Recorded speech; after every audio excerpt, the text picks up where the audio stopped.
If you can't handle me spending weekends with your husband, go to hell.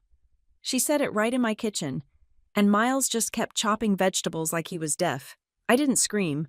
I simply walked into my office and opened the server logs they forgot I controlled. 57 security alerts, and at 3:17 in the morning, a strange device had breached my network. Fine, if they want hell, I will gladly open the door for them. My name is Natalie Simmons. I am 34 years old, a lead cybersecurity architect for one of the largest firms in the Midwest, and I live in a house in Madison, Wisconsin. That knows when I'm cold, when I'm hungry, and exactly when my heart rate spikes. I designed the automation protocols myself. I laid the fiber optic cabling behind the drywall with my own hands before the contractors put up the paint. This house was supposed to be a sanctuary, a physical manifestation of the safety I had spent my entire adult life coding into existence for other people. But as I stood in the center of my kitchen, feeling the heated slate floors beneath my bare feet, I realized that the smartest house in the world is useless if you invite the virus in through the front door. My sister, Blair Whitman, was leaning against the quartz island. She was wearing a cashmere sweater that I'm fairly certain belonged to me, though I had not seen it in 6 months. Her arms were crossed over her chest, her chin tilted upward in that defiant, unbreakable angle she had perfected since we were teenagers. The late afternoon sun was streaming through the floor-to-ceiling windows, illuminating the dust motes dancing in the air between us, but the atmosphere felt vacuum-sealed, devoid of oxygen. "If you can't handle me spending weekends with your husband," Blair said, her voice steady and terrifyingly casual, "go to hell." She did not shout it. She did not scream or throw a glass or break down in tears. She delivered the sentence with the mundane tone of someone reading a grocery list or commenting on the weather.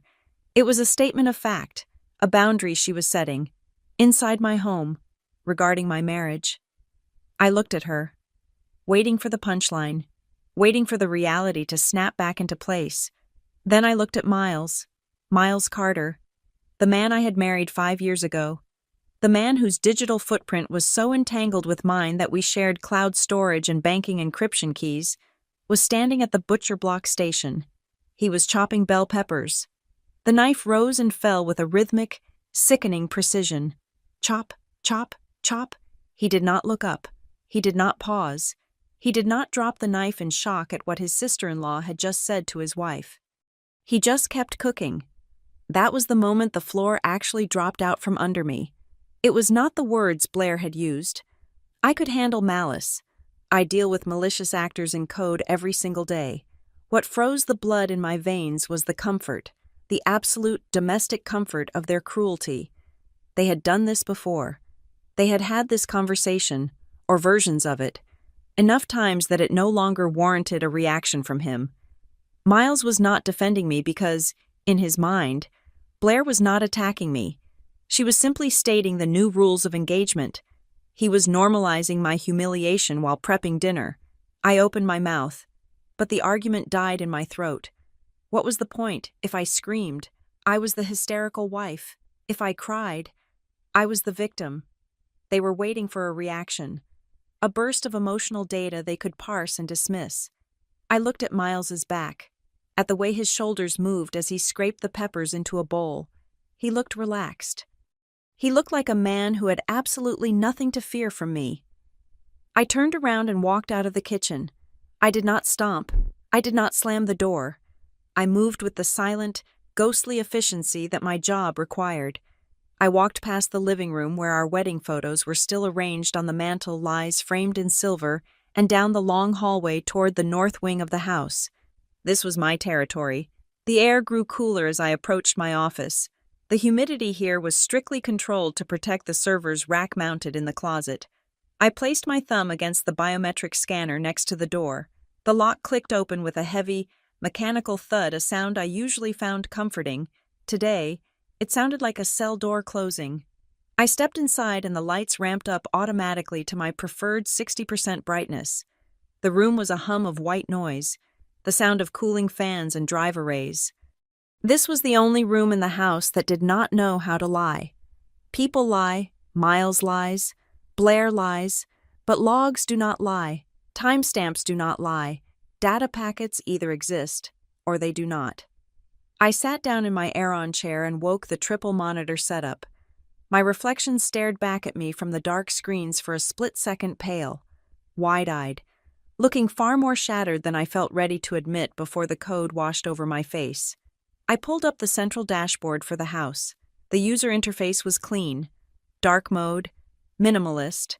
It was designed to show green checks for all systems normal. It was not showing green checks. In the upper right corner, a notification pulsed in angry amber. Unreviewed flagged events, 57. I stared at the number, 57. I did not gasp. I did not feel shock. Instead, a cold, grim satisfaction settled over me. It was the feeling of debugging a system and finally finding the line of code that was causing the crash.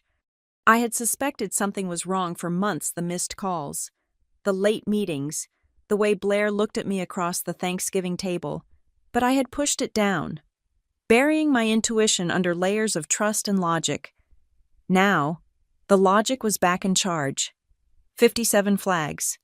These were events that the system's heuristic analysis deemed anomalous, but hadn't triggered a full alarm because the users involved had authorized credentials. I clicked the notification, expanding the list. The first dozen were standard access logs, but then the pattern emerged. Tuesday, October 10th, 11:14 in the morning. Front door smart lock unlocked via physical key. Identity verification failed. No paired device detected.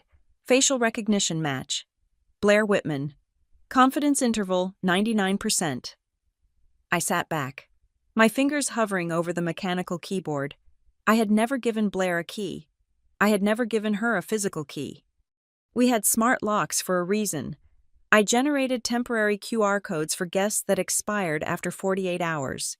A physical key meant someone had gone to a hardware store, copied the master key, my key or Miles's key, and handed it to her. She had been coming in here when I was at the firm. The log scrolled down, painting a picture of a second life lived in my home while I was billing hours to secure corporate networks. 10 in the morning, 2 in the afternoon. Fridays when I was on site visits in Chicago. But then I saw something that made my stomach turn over. Wednesday, November 1st, 7:30 in the evening. Location kitchen. Great room. Event privacy zone activated. User MC. Duration, 8 minutes and 42 seconds. My hands were trembling now, just slightly. The privacy zone was a feature I had written myself. It was designed to cut the video and audio feed to the local cloud storage for intimate moments. It was meant for us, for Miles and me. It was a digital "do not disturb" sign that ensured no footage was ever recorded of us being a married couple in our own home. Miles had activated it. He had manually overridden the security protocols to blind the house for 8 minutes. I clicked on the timeline just before the blackout. The video feed loaded. I saw Miles standing in the kitchen, checking his watch. He looked nervous. He looked toward the hallway. Then, Blair walked into the frame. She wasn't wearing a coat. She walked right up to him, and he handed her a glass of wine. She laughed at something he said, her hand reaching out to touch his lapel. Then the screen went black. Privacy zone active. 8 minutes of darkness. I felt bile rise in my throat. I wanted to vomit. I wanted to run back to the kitchen and scream at them until my voice gave out. But I didn't. I was Natalie Simmons. I solved problems. I did not create scenes. I forced myself to keep scrolling. I needed to see the extent of the damage. I needed to know how deep the rot went. I scrolled past the unauthorized entries, past the privacy blocks, past the anomalies in the thermostat settings that suggested bodies were in rooms that should have been empty, and then, at the very bottom of the log, I found the anomaly that didn't fit. It was from 3 nights ago. Time 3:17 in the morning. Event unknown. Device joined guest network. MAC address. Spoofed/randomized. Packet analysis. High volume outbound traffic. I froze. I leaned closer to the screen. At 3:17 in the morning, Miles had been asleep next to me. I knew this because I have insomnia, and I had been awake, reading on my Kindle. Blair lives across town in an apartment I helped co-sign for. This was not Blair's phone. Blair's phone was an iPhone 14 Pro, labeled Blair Mobile in the DHCP list. Miles's devices were all accounted for. This was something else. I opened the packet sniffer logs for that timestamp. The device hadn't just connected to check email, it had executed a port scan. It had pinged the gateway. It had attempted to handshake with the primary server, the server that held my personal vault, my work backups, and the house's core operating system. It wasn't a glitch. It wasn't a neighbor's kid guessing the Wi-Fi password. The handshake attempt was sophisticated. It used a specific protocol handshake that bypassed the standard firewall challenge. I pulled up the camera feed for the exterior at 3:17 in the morning. The driveway was empty. The street was empty. The motion sensors on the perimeter fence had not been tripped, so the signal had come from close range, but not inside, or the person was so good they knew exactly where the blind spots in my perimeter were. I looked at the unknown device tag blinking on my screen. Blair and Miles were in the kitchen playing house, thinking they were the villains of this story. They thought they were destroying me with infidelity and disrespect. They thought the worst thing happening in this house was a betrayed wife. They were wrong. Someone else was here. Someone else was watching. And unlike my husband and my sister, this person wasn't messy. This person was a professional. My fingers flew across the keyboard, isolating the unknown device's signature. I thought about the words Blair had just said to me. Go to hell. I looked at the blinking cursor. Okay, I whispered to the empty room, my voice sounding strange and flat to my own ears. You want me to go to hell, fine, but I'm going to open the doors and drag you all down with me. I initiated a full system diagnostic, but this time, I wasn't looking for bugs. I was looking for a war. The architecture of a disaster is rarely spontaneous. Buildings do not just collapse, they suffer from structural fatigue, from microfractures in the foundation that go unnoticed until the ceiling is already coming down on your head. My marriage and my relationship with my sister were no different. The collapse did not begin with the security alert at 3:17 in the morning. It began 20 years ago, in a household where love was a currency, and the exchange rates were rigged. Blair was always the one who was forgiven. I was the one who was expected to understand. It was a dynamic as old and invisible as gravity. If Blair broke a vase, it was because she was spirited, clumsy, or simply full of life. If I broke a vase, it was because I was careless. If Blair failed a class, she needed support and tutors and hugs. If I got a B+, I was asked why I had not applied myself. I learned very early on that my utility to the family was my competence. I was the load-bearing wall. Blair was the decoration. You do not thank a wall for standing up. You only curse it if it cracks. So when Blair showed up at our door 3 months ago, mascara running down her cheeks, dragging 2 oversized suitcases and a story about a boyfriend who did not understand her creative spirit, I did what I was programmed to do. I opened the door. It is just for a few weeks, Miles had said that night, as we lay in bed. He was scrolling through his phone, the blue light illuminating a face I thought I knew better than my own code. She is family. Natalie. She has nowhere else to go. We have the space. Do not be cold. Do not be cold. That was the weapon they forged together. The shiv they would eventually stick in my ribs. I agreed because I wanted to be the good wife. I wanted to be the good sister. I wanted to prove that despite my logic-driven career and my quiet nature, I was capable of warmth. I did not realize then that by opening that door, I was not letting in a guest. I was letting in a replacement. The invasion was subtle at first. It was sensory warfare. I would come home from a 10-hour shift at the firm, my mind buzzing with firewalls and encryption protocols, craving the sterile, peaceful silence of my home.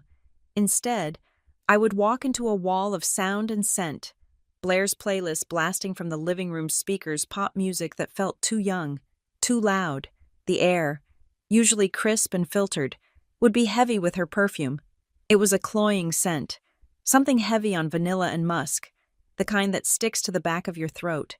It started appearing everywhere. I would smell it on the throw pillows on the couch. I would smell it on the passenger seat of Miles's Audi when he picked me up for dinner. Once, I smelled it on his gym hoodie. She borrowed it to run to the store, Miles had said when I asked, not even looking up from his plate. Jesus, Natalie, it is just a sweatshirt. Why do you analyze everything like it is a crime scene? I let it go. I always let it go. Then came the displacement. I have a specific mug I use every morning. It is a ceramic mug, hand-turned, heavy, slate gray. It keeps the heat well. One Tuesday, I came down to find Blair drinking from it. She was sitting at the island, her legs bare, wearing one of Miles's old t-shirts. "Oh," she said, looking at the mug in her hand as if it had appeared there by magic. "Is this yours?" "Sorry, it was just right there in front." She did not offer to wash it. She did not pour the coffee into another cup. She just took another sip, her eyes locking with mine over the rim. It was a challenge, a tiny, porcelain declaration of war. Miles walked in a moment later, tie undone, hair damp from the shower. He walked right past me. He went straight to the coffee pot, poured himself a cup, and then leaned against the counter next to Blair. They started talking about a show they had watched the night before, a show I had never seen. They laughed at an inside joke. I stood by the refrigerator, holding a glass of water, feeling like a ghost haunting my own life. "I feel like I'm interrupting," I had said, my voice tight. Miles turned to me, his expression shifting from amusement to annoyance. "Here we go," he said. "Natalie, please, do not start the day like this. Blair is just trying to be friendly. She's going through a hard time. Can you not just be supportive?" "I am supportive," I said. "I am paying for the groceries she eats. I am paying the electric bill for the lights she leaves on. I am supporting her existence here." "See," Blair said softly, turning to Miles. "She counts everything. It is always a transaction with her. It is so sad." "You are right," Miles said, sighing. "She counts everything." That was the moment I realized they had built a narrative. In their version of reality, I was the villain. I was the cold, unfeeling, transactional robot who cared more about order and money than human connection. They, on the other hand, were the feelers. They were the emotional ones. They understood passion and messiness and life. They were bonding over their shared victimhood of living with me. It was gaslighting, pure and simple. But it was executed with such precision that I started to question my own sanity. Was I too rigid? Was I jealous? Was I incapable of empathy? I tried to talk to Miles about it a week later. I tried to bring data to the argument, because that is how I function. "You have been home late 4 times this week," I said. "Your shared calendar entries just say client. You have stopped syncing your location, and Blair is always gone at the exact same times you are." Miles laughed. It was a dry, hollow sound. "You are paranoid. You spend too much time looking at screens. Nat, you are seeing patterns where there are none. Blair is at yoga. I am working to pay for the remodel you wanted. You should be thanking me, not interrogating me." "I am not interrogating," I said. "I am observing." "You are suffocating," he snapped. "That is what you are doing. You are sucking the air out of this marriage." He walked away, leaving me standing in the hallway, feeling small and cold. I went into my office that night and sat in the dark. I did not turn on the monitors. I just sat there, wondering how the person I loved most in the world could look at me with such contempt. But the final piece of the puzzle, the moment I knew it was not just paranoia, happened on a Saturday morning, 2 days before the kitchen confrontation.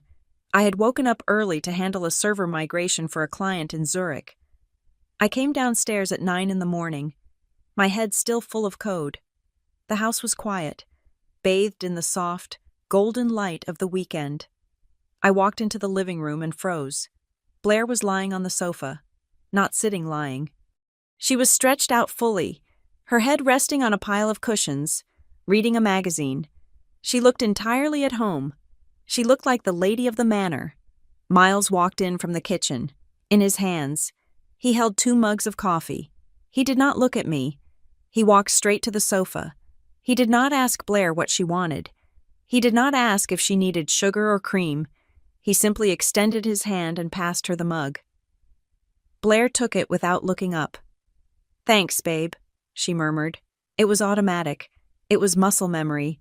He knew exactly how she took her coffee. He knew she wanted it right then. He knew the rhythm of her morning better than he knew mine. I stood there, watching the steam rise from the mugs, and I felt a physical blow to my chest. That simple gesture, the passing of a mug, held more intimacy than 1,000 sex tapes. It implied a routine. It implied that this was not a mistake, or a slip-up, or a moment of weakness. This was a lifestyle. They were playing house in my living room, right in front of my face. "Babe," I repeated the word, my voice cutting through the sunlight. Blair jumped. Miles spun around, spilling a little coffee on the rug.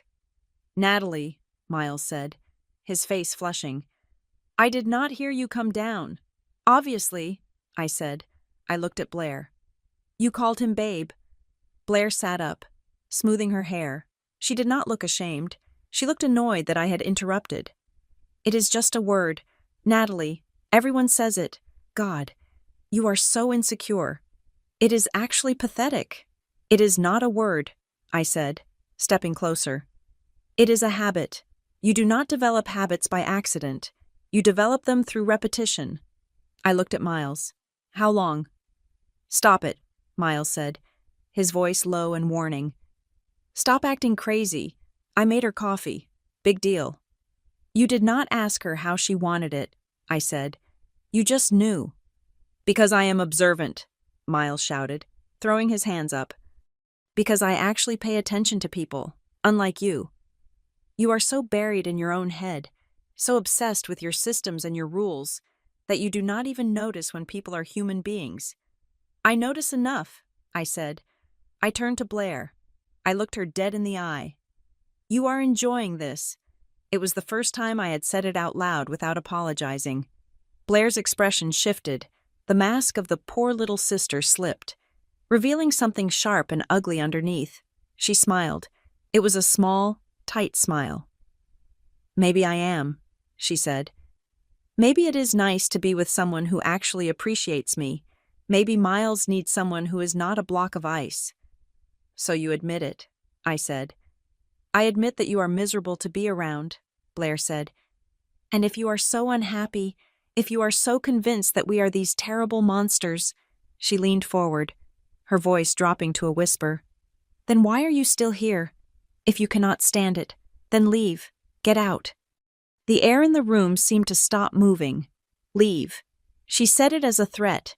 She said it as a way to assert dominance, to mark her territory. She thought I would crumble. She thought I would beg. She thought I would fight to keep the scraps of a marriage that she had already devoured.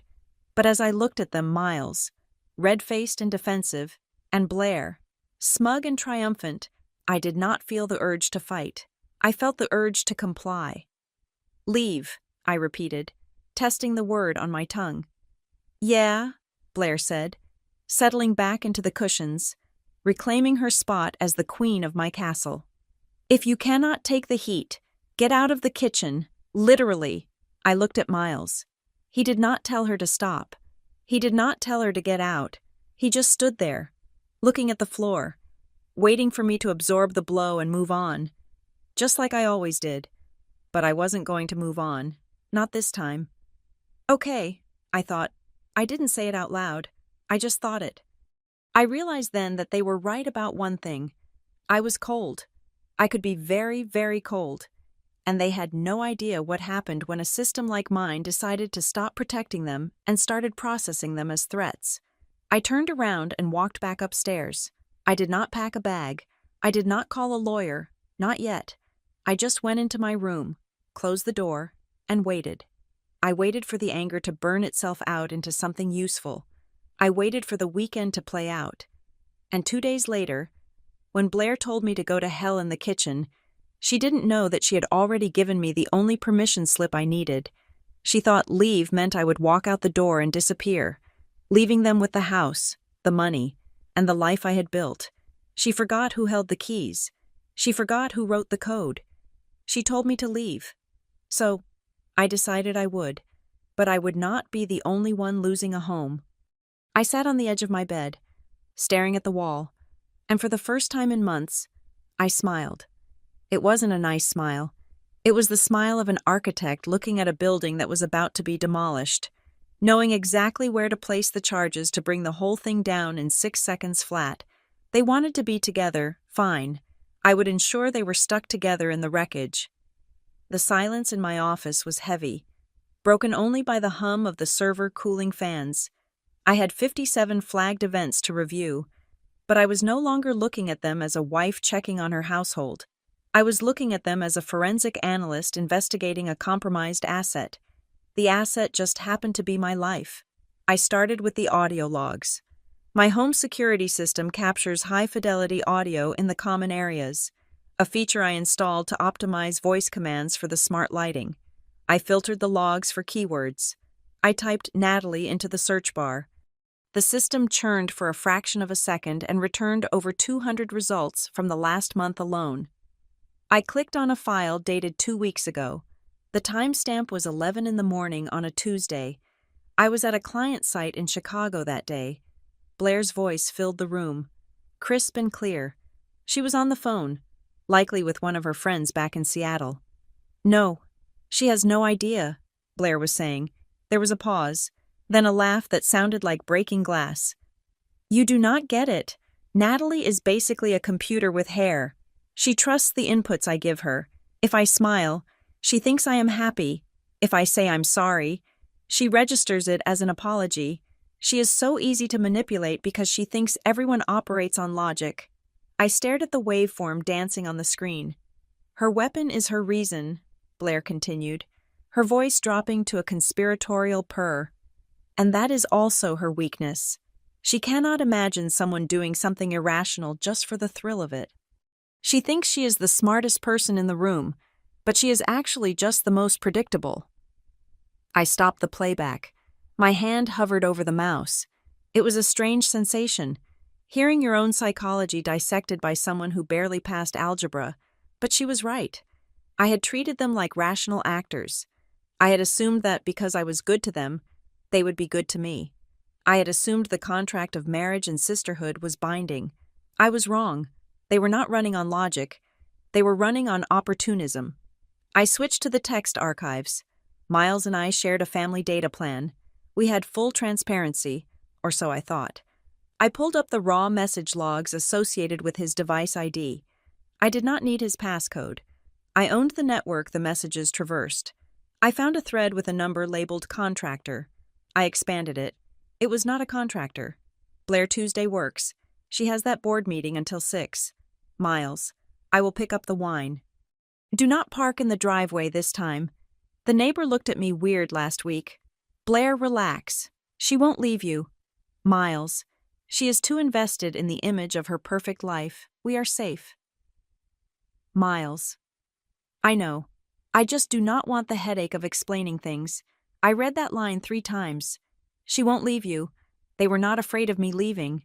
They were banking on my inertia. They believed I was so attached to the status quo, so desperate to maintain the facade of a stable family, that I would tolerate anything to avoid a disruption. They saw my patience as cowardice. I dug deeper into the metadata. I looked at the calendar protocols. I had noticed recently that our shared calendar, the one that synced our work trips and social obligations, had been glitchy.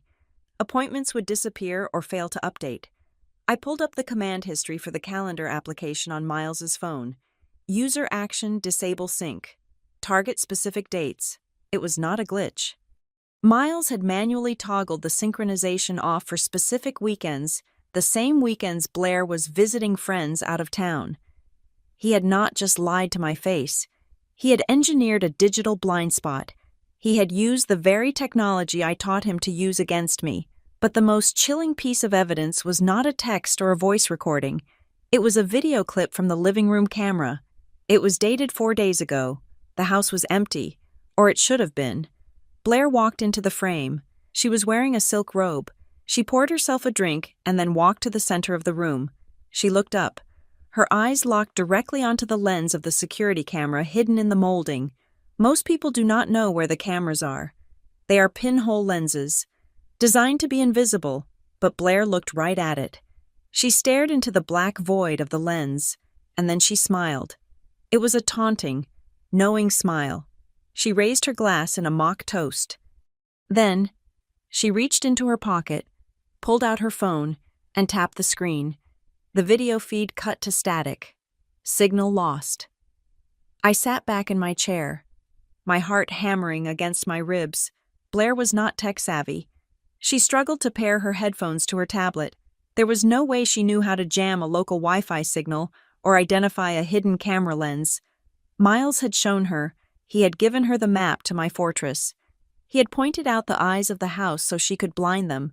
It was a violation so profound it felt physical, but as I sat there, letting the anger crystallize into cold resolve, my eyes drifted back to that single, unresolved flag at the bottom of the list, the 3:17 in the morning intrusion. I opened the detailed packet analysis again. I pushed thoughts of Blair and Miles aside. They were messy. They were emotional. This was clean. The device that had entered my network was not a phone or a tablet. Based on the packet headers, it was a high-end portable penetration testing unit, something used by red team hackers to test corporate security. The MAC address was not just spoofed. It was cycling every 30 seconds to avoid detection. The intruder had bypassed the guest network sandbox. That was not easy. I wrote that sandbox code myself. It required a specific exploit, a 0-day vulnerability that had only been discussed on dark web forums in the last 2 months. This was not Blair trying to hide an affair. This was not Miles trying to hide a weekend getaway. I traced the intruder's path through my system. They had not gone for the banking apps. They had not gone for the smart locks or the camera feeds. They had gone straight for the partition labeled Vault. The Vault was an encrypted drive where I kept my work. It held proprietary algorithms for the Aegis Vector projects I was consulting on. It held the source code for the defensive AI I was building. It held data that was worth millions of dollars on the black market.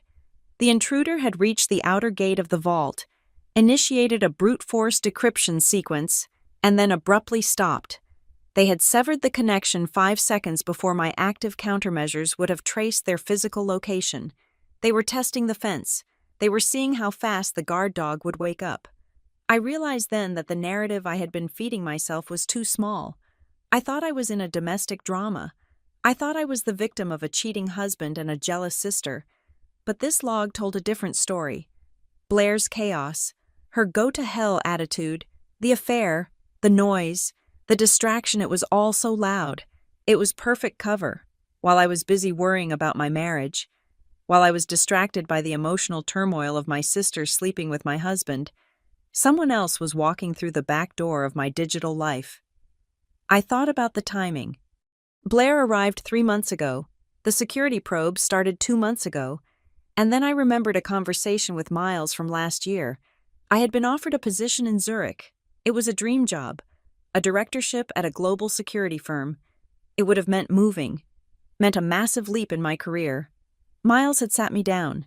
He had held my hands. He had looked so earnest, so loving. "Natalie," he had said, "think about us. Think about the life we are building here. You are always chasing the next big thing. Sometimes, stability is more important than ambition. We have a home here. We have family." I had turned the job down. I had chosen stability. I looked at the screen now. At the blinking cursor next to the failed intrusion attempt, that conversation was not advice. It was containment. He did not want me to stay because he loved me. He wanted me to stay because I was the goose that laid the golden eggs, and he needed me in the cage. Or maybe he was just the lock on the cage, and someone else held the key. I pulled up a terminal window. I typed in a command to isolate the 317 AMM signature. Search complete. Signature matches partial fragments found in Project Lattice external audits. My blood ran cold. Project Lattice was a classified initiative I had worked on years ago. It was dead. It was supposed to be buried. If someone was using that code signature, they were not just a thief. They were a ghost from a past I thought I had left behind. I looked around my office. The familiar hum of the servers suddenly sounded like a countdown. Miles and Blair were not just betraying me. They were the smokescreen for an extraction operation. They were dismantling me emotionally so that someone else could dismantle me professionally. They thought I was weak. They thought I was broken.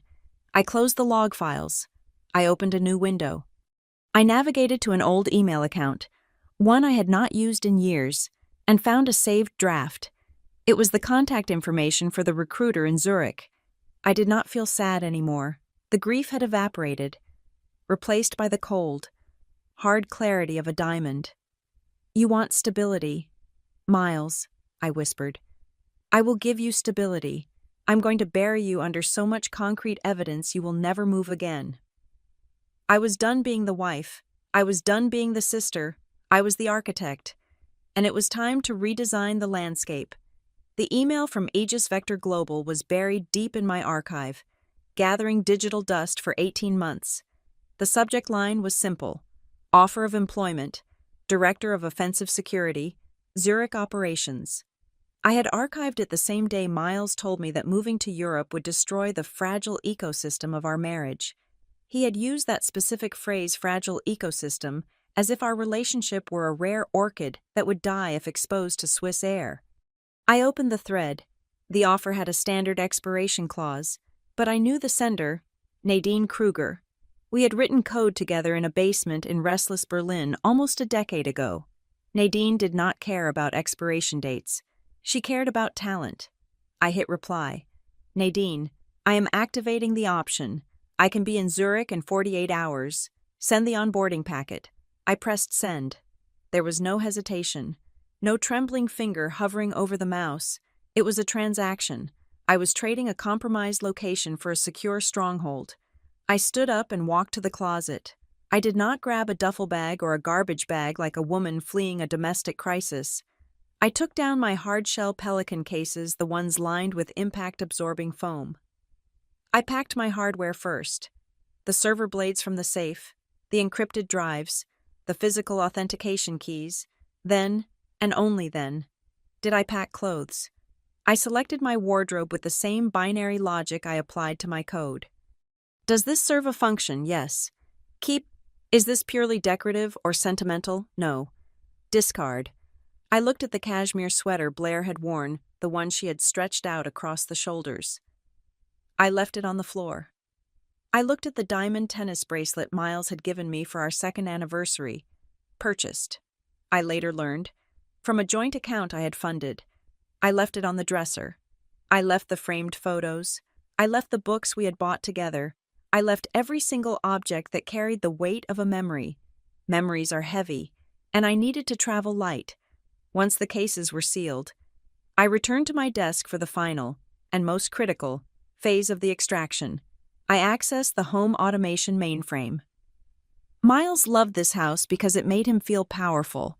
He loved tapping his phone to dim the lights or check the perimeter. He thought he owned the system because he held the user interface in his hand. He never understood that the interface is just a pretty curtain hiding the machinery. I revoked his administrative privileges. I did not delete his account. That would be clumsy. It would alert him immediately. Instead, I demoted his user class to Guest Restricted. He would still be able to turn on the lights and open the garage, for now, but he could no longer view the camera history. He could no longer see the network logs. He could no longer delete or modify any data. Then, I wrote a script. It was a simple conditional loop, a digital tripwire. I embedded it deep in the authentication protocol for the main server, the one that held our tax returns, our deed, and my personal vault. If user Miles Carter attempts access with password, current password, then execute protocol burn. Protocol burn was a nasty piece of work. Upon trigger, it would automatically bundle the last 6 months of his browsing history, his location data, the chat logs with Blair, and the time-stamped evidence of him disabling the security cameras. It would then encrypt this bundle and email it directly to 3 recipients: his divorce attorney, my divorce attorney, and the chief compliance officer at his firm. I knew his company's policy. Unauthorized use of personal devices for corporate data transfer was a firing offense, and I had the logs of him sending proprietary files to his personal cloud while on my network. He would trigger it. I knew he would. The moment he realized I was gone, He would try to get into the vault to see what I had taken. He would pull the pin on his own grenade, and I would be 30,000 feet in the air when it exploded. I finished the code at 4 in the morning. I did not sleep. I showered, dressed in a charcoal suit, and applied my makeup with surgical precision. I looked in the mirror. The woman staring back was not the tired wife who had walked out of the kitchen yesterday. She was cold, sharp, and terrifyingly calm. I walked downstairs at 7. The kitchen was bright, filled with the mocking cheerfulness of a sunny Wisconsin morning. Blair was there, of course. She was sitting at the island, nursing a mug of coffee. My mug. Again. She looked disheveled and soft, wearing a silk robe that slipped off one shoulder. Miles was at the stove, making eggs. The domestic tableau was so perfect it looked like a stock photo for betrayal. They both froze when I entered. I was fully dressed, wearing heels, dragging 2 black hard-shell cases behind me. The wheels hummed against the slate floor. Blair smirked. She blew on her coffee, her eyes dancing with amusement. She thought I was doing the drama queen exit. She thought I was going to a hotel for a few days to cool off, waiting for Miles to come beg me to return. "Going somewhere?" Blair asked, her voice dripping with false concern. "Did we make it too loud for you last night?" Miles turned, spatula in hand. He looked at the suitcases, then at my face. He frowned. He saw something in my eyes that he didn't recognize. He saw the void. "Natalie," he said, "what is this? Are you going on a business trip?" I did not answer him. I did not look at Blair. I walked to the quartz counter. I reached into my pocket and pulled out my house key. It was a heavy brass key, the master override for the smart locks in case of power failure. I placed it on the stone. Clink. The sound was sharp, final. It echoed in the silence of the kitchen like a gunshot. I turned the key once, spinning it so it pointed toward Miles. "Natalie, stop," Miles said, his voice rising in panic. He took a step forward. "What are you doing? You cannot just walk out. We need to talk about this. You are overreacting." I looked at him. I really looked at him. I saw the fear behind his eyes. Not fear of losing me, but fear of losing the safety net I provided. He was afraid of the mortgage. He was afraid of the social fallout. He was afraid of being left alone with the chaos he had invited into our home. "Thank you," I said. My voice was steady, devoid of any tremor. Miles blinked. "What?" "Thank you," I repeated. "For the clarity." "Clarity," he stammered. "Nat, you are not making sense. Put the bags down. Let's have breakfast." "If you leave," Blair chimed in, losing some of her smirk, "do not expect to come crawling back when you realize nobody else wants a frigid workaholic." I looked at Blair. I didn't feel anger. I felt pity. She was a tool, a blunt instrument used to pry open a life she didn't understand. "Enjoy the weekend," I said. I turned and walked to the door. "Natalie," Miles shouted. I heard the clatter of the spatula hitting the floor. "Natalie, get back here." I opened the heavy oak door and stepped out onto the porch. The morning air was crisp, biting my cheeks. I closed the door behind me. I did not slam it. I closed it gently, until the latch clicked. I walked down the driveway toward the waiting uber-black car I had summoned. The driver was already out, reaching for my cases. As I stepped toward the vehicle, my phone vibrated in my pocket, a haptic alert. I pulled it out. It was a proximity warning from the perimeter defense system I still monitored on my secure channel. Alert unknown device detected. Signal strength strong. Distance 20 meters. I stopped. My hand tightened on the door handle of the car. I scanned the street. It was a quiet suburban cul-de-sac. A neighbor was walking a golden retriever. A landscaping truck was parked 3 houses down. The signal wasn't coming from inside the house. It wasn't Miles or Blair. The watcher was here, outside. I looked at the landscaping truck. The windows were tinted too dark for a service vehicle. The engine was off, but I could see the faint shimmer of heat from the exhaust. They had been waiting for me to make a move. They expected the wife to run. They expected the emotional wreck to flee to a mother's house or a friend's couch. I looked directly at the truck. I held my gaze for 3 seconds, letting them know that I saw them. Okay, I thought. You want to follow me? I got into the car, and the heavy door thudded shut, sealing me in. O'Hare Airport, I told the driver. International Terminal. As the car pulled away, leaving the house and the husband and the sister shrinking in the rearview mirror, I checked the alert one last time. The signal was moving. The truck was pulling out to follow. Good. If they wanted to track Natalie Simmons, the housewife who let her sister sleep with her husband, they were out of luck. She no longer existed. Whoever was in that truck was about to find out that they were now tracking a ghost who knew how to hunt back. I leaned my head against the cool glass and watched the world blur by. I was not running away from home. I was deploying to the field, and the rules of engagement had just changed. The Atlantic Ocean looked like a sheet of hammered lead from 30,000 feet. I was sitting in seat 2A, sipping sparkling water, wrapped in a blanket that cost more than Blair's entire wardrobe, monitoring the destruction of my old life via the in-flight Wi-Fi. It is a strange sensation to watch your own house burn down from a distance, especially when the fire is metaphorical and you are the one who lit the match. While I was crossing time zones, back in Madison, the morning was just beginning to curdle. I had the logs open on my laptop. I could reconstruct the scene perfectly based on the data points. At 8:30 in the morning, the master bedroom motion sensor triggered. That would be Blair. She likely woke up expecting the smell of coffee and the triumphant feeling of having displaced me. Instead, she found silence. At 8:32, she attempted to call me, my phone, which was currently in Do Not Disturb mode for everyone except my new employers, ignored the request. She called again at 8:33 and again at 8:35. Then came the panic. At 8:45, Miles woke up. I saw his user ID attempt to interface with the smart thermostat. He likes the house at exactly 72 degrees in the morning. Command set temp 72. Response access denied. User privileges insufficient. I imagined him standing in the hallway, tapping furiously at the wall panel, confused.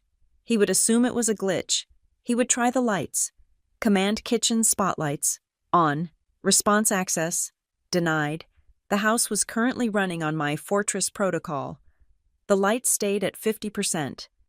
The thermostat locked at 65 degrees livable, but uncomfortably chilly. The blinds remained drawn. I had turned their environment into a waiting room. Then, the financial probing began. At 9:15, Miles tried to log into our joint checking account from his iPad. Login attempt failed. Password incorrect. He tried again. Login attempt failed. He didn't know that at 4 in the morning. I had cycled the passwords for every joint asset we held. I had moved my share of the liquid funds into a secure holding account in the Cayman Islands, perfectly legal, as it was money earned from my premarital contracting work. But devastating for him, he tried the credit cards. Status frozen. Reason potentially compromised identity. Every time he hit enter, every time he failed a biometric check. The script I had written the night before executed another line of code. It was a domino effect. His failed login at the bank triggered a notification to the fraud department. His failed login to the house network sent a packet of data to his employer. He was digging his own grave. Keystroke by keystroke. By 10 in the morning, reality had set in. I was not coming back, and I had taken the oxygen with me. But the real show started on Monday.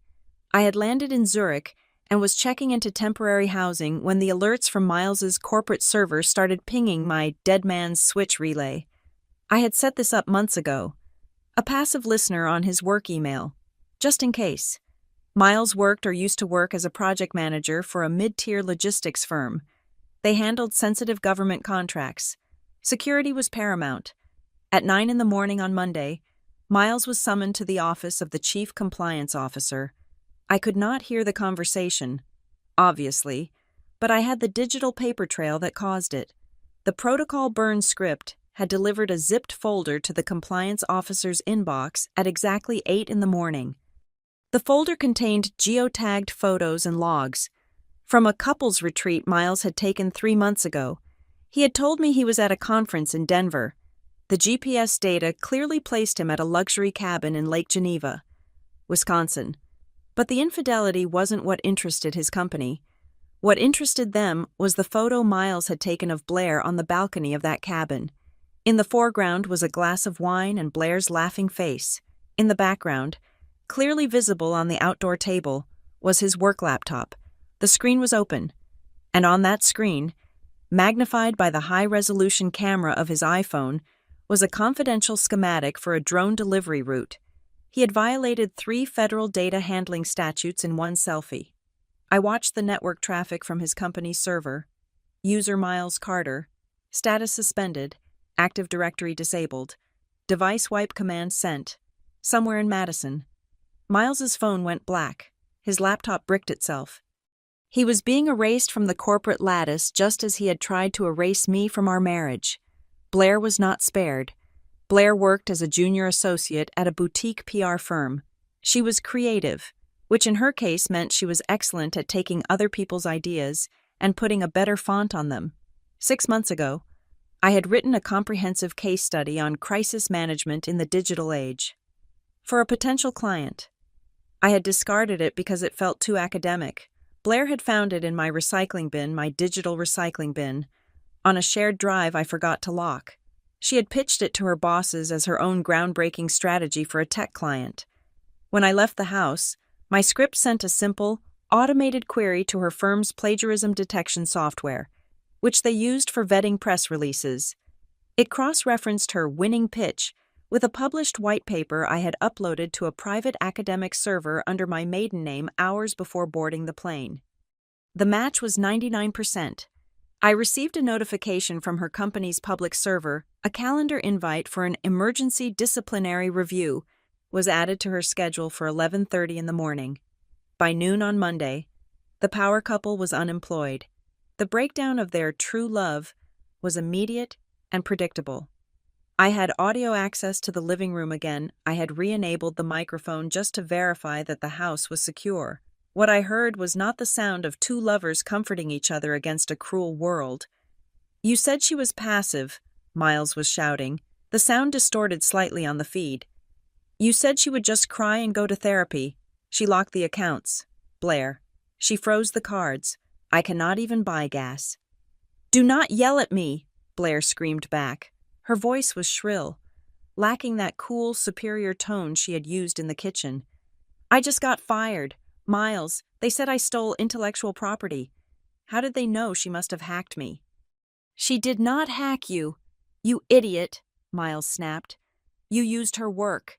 You are so lazy you stole from the woman you were sleeping with's husband." "I did it for us," Blair yelled. "To get the promotion. So we could have money when you finally grew a spine and left her." "Well, congratulations," Miles said, his voice dropping to a toxic hiss.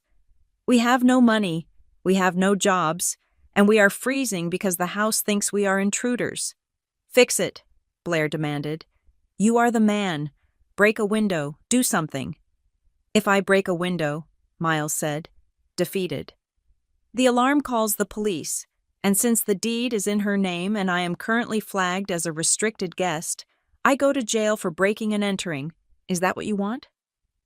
Silence followed, the heavy, suffocating silence of regret that comes too late. Then came the messages. My phone began to light up with notifications. First, from Blair. "Blair Natalie. Pick up, please. This isn't funny." Blair. "The house is freezing. I think the heater is broken. Miles is freaking out." Blair. "Look, I know you're mad. You have every right to be. But we're family. Don't do this to your little sister." Blair. "Call me back. We can explain everything. It's all a misunderstanding. A misunderstanding. She was sleeping with my husband in my bed, telling me to go to hell. And now that the credit card was declined, it was a misunderstanding." Then came the voicemail from Miles. I watched the transcription appear on my screen. "Natalie, it is Miles. Look, you need to stop this. I just got walked out of the building by security. Do you have any idea how humiliating that is? They are talking about a lawsuit. You are ruining me." "Nat, over what?" "A rough patch." We can fix this. I love you. Blair meant nothing. She was there. You were always working. You drove me to it. But I'm willing to forgive you for this stunt if you unlock the accounts right now. Call me. I am willing to forgive you. The audacity was breathtaking. He was standing in the ruins of his life, holding the matches, offering to forgive the fire department for not showing up fast enough. I deleted the voicemail halfway through reading it. I did not block them. I wanted them to keep shouting into the void. It consumed their energy. But then, the pattern changed. It was late evening in Zurich, early afternoon in Madison. I was running a diagnostic on the guest network traffic, checking for any renewed attempts by the professional intruder. I intercepted a push notification hitting Blair's phone, because Blair was on the guest network, and because she had accepted the terms of service to use the Wi-Fi terms I had updated remotely to include full packet inspection. I could see the metadata of incoming messages. She received a text from a burner number, area code 202, Washington, D.C., sender unknown. Message body. I have the video from the weekend of the 10th, the cabin, the balcony, cute outfit, if you want it to stay private. You will do exactly what I tell you. Check your email. I froze. The 10th. That was the weekend Miles had taken her to the cabin, the weekend he had exposed the corporate data. But the text wasn't threatening to expose Miles's data leak. It was threatening Blair personally. I pulled up the living room audio feed again. "Oh my God," Blair whispered. She sounded terrified. Miles, look at this." "What now?" Miles groaned. "Someone sent me a video," Blair said, her voice trembling. It is us, at the cabin. How did they get this?" "Natalie," Miles spat. "It has to be Natalie." "No," Blair said. "Natalie would just send it to your boss. She already did that. This person, they want me to do something. They want me to go into Natalie's office." My blood went cold. I sat up straight in my hotel room chair. Natalie Simmons, the scorned wife, would have sent that video to destroy them. But this sender was using the video as leverage. They didn't care about the affair. They didn't care about the morality. They wanted access. "They want me to plug a USB drive into the server tower," Blair read, her voice shaking. "They said if I do it, the video disappears. If I don't, they send it to Dad. And everyone—" I understood then. The unknown device, at 3:17 in the morning, the probe of my vault, the professional surveillance outside my house. They hadn't just been watching me. They had been grooming Blair. They knew she was the weak link. They knew she was morally flexible and desperate for validation. They had likely encouraged the affair, or at least monitored it, gathering compromising material to use against her. Blair wasn't the villain. She was the Trojan horse. I wasn't just dealing with a family drama anymore. I was dealing with an extraction operation. Someone wanted the data in my home server badly enough to blackmail my sister into physically retrieving it. I looked at the live feed of my office door on my monitor. It was locked. Biometric scan required. "I can't get in there," Blair was saying to Miles. "It needs a fingerprint." "Try," Miles said. "Just try. I don't want that video getting out either." They were going to try to break into my secure room. I reached for my keyboard. I had a decision to make. I could lock the room down harder, deploy the physical bolts, or I could let them think they were winning. I typed in a command to the smart lock on the office door. "Override protocol, allow access on third attempt." "Let them in," I whispered to the screen. "Let them plant the drive. Let them lead me right back to whoever is holding the leash." Blair was a pawn. Miles was a casualty. But the player holding the controller, they had just made a mistake. They thought I was out of the game. They didn't know I had just switched from defense to offense. I picked up my phone and dialed a number I hadn't used in 5 years. "Kieran," I said when the line clicked open. "I have a trace on a 202 number, and I need a cleaner in Madison." The game had just escalated, and I was done playing by the rules of marriage. Now, I was playing by the rules of war. Zurich smells like money and cold rain. It is a distinct scent, completely different from the humid, organic smell of Wisconsin summers or the stale suffocating air of the house I left behind. My new apartment, provided by Aegis Vector as part of my relocation package, is a study in aggressive minimalism. It is located in District 5, overlooking the Limit River. The walls are white. The floors are polished concrete. The furniture is Italian leather, stiff and functional. There are no floral curtains. There are no throw pillows that smell like my sister's vanilla perfume. There are no wedding photos to turn face down. When I unlocked the door for the first time, I did not feel lonely. I felt sanitized. For the first 48 hours, I existed in a state of hyper-efficiency. I set up my local server stack. I established a new encrypted tunnel for my communications. I bought clothes that were sharp, monochromatic, and expensive. I was shedding Natalie Carter, the patient wife, and stepping fully into the skin of Natalie Simmons, the architect. The office was even better. Aegis Vector Global is housed in a steel and glass fortress that looks more like a modern art museum than a cybersecurity firm. When I walked into the briefing room on my first morning, nobody asked me about my husband. Nobody looked at me with that pitying, small-town gaze that asks, "Are you okay?" Honey, here. I was a weapon. I presented my initial assessment of their European grid defense protocols. I tore their firewall strategy apart in 20 minutes. I pointed out 3 redundant loops that were slowing down their threat response time by 400 milliseconds. When I finished, the room was silent. In Madison, Miles would have told me I was being too intense or nitpicking. Nadine Kruger, my new director, leaned back in her chair. She is a woman made of steel wire and caffeine, with eyes that miss nothing. "Precise," Nadine said. She nodded once. "God, I have missed precision. Welcome aboard. Simmons." Precise. It was the first time in 5 years someone had complimented my nature instead of apologizing for it. I felt a strange warmth in my chest, a validation I had not realized I was starving for. Later that afternoon, Nadine called me into her office. The walls were soundproof glass. She closed the door and activated the white noise generator, a standard precaution here. "You are settling in?" she asked. "The apartment is efficient," I said. "The network speed is acceptable." Nadine smiled, a tight, grim expression. "Good, because we need you focused. The director of offensive security before you, he did not leave because he wanted to retire." I paused. The HR file said he moved on to a consultancy role. "HR files are creative fiction," Nadine said, lowering her voice. "He left because he got spooked. He found something in the deep-level logs of Project Lattice. 2 days later, his car had a brake failure on a mountain road. He survived. Barely. He resigned from the hospital bed." She let that hang in the air. "I am telling you this," she continued, "because you are not the type to get spooked, but you should know that the chair you are sitting in has a target painted on the back." "I am used to targets," I said. "I just left a war zone." "Domestic wars are messy," Nadine said. "Corporate wars are lethal. Keep your eyes open." I went back to my desk, my mind racing. Project Lattice again. The same project that the intruder in Madison had been probing. The same project Kieran had mentioned. I sat down and woke my laptop.